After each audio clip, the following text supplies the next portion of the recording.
Check out what's trending in this week's Afro here on The Rundown.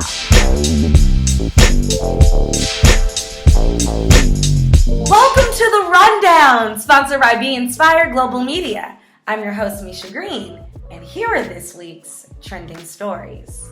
In national news, well, folks, coronavirus is officially a pandemic, and much of the United States is on shutdown mode, as President Donald Trump has officially declared that the country is now under a national emergency.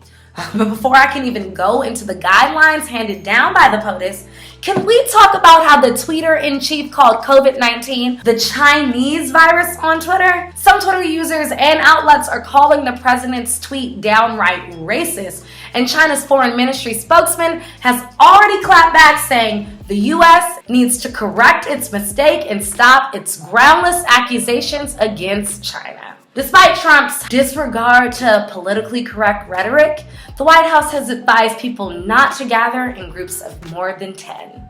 The CDC has issued recommendations to cancel or postpone gatherings of 50 people or more for the next 8 weeks.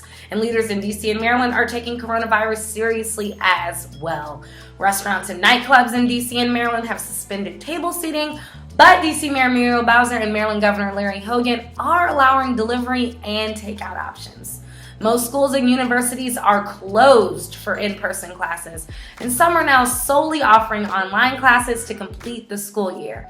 Many offices are requiring teleworking, and major hygiene and health precautions are being put in place for essential employees. Performing artists are having to cancel performances, entrepreneurs are losing clients, venues are taking major hits. Social distancing has become the universal term for what's happening now. These are hard times, everyone. But remember to remain positive, wash your hands, and cling to the facts, not fear. Sending love, light, and healthy vibes to you all. In Baltimore news, it's about us here at the Afro. For the first time in our 127-year history, the Afro headquarters shut its doors and our entire staff is teleworking from home. That's more than 20 folks ensuring that your reliable source of Black news is getting to you no matter what. Although we might not be physically at our Baltimore office, we're always working as the Black Media Authority.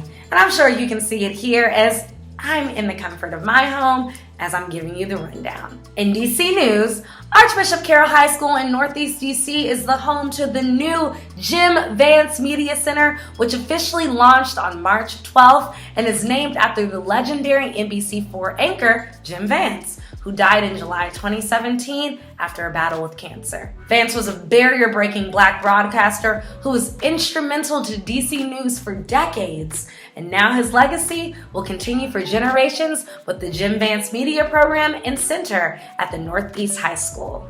Finally, front page news! For Women's History Month, the Afro is honoring women and the vote, particularly our strong women suffragists, as well as women who have contributed to Black history as we know it, and to the Afro's legacy. Be sure to check out our Women's History Month special this week on newsstands. Go to afro.com to find out where you can get your copy of the Afro, or just subscribe to the website for instant access.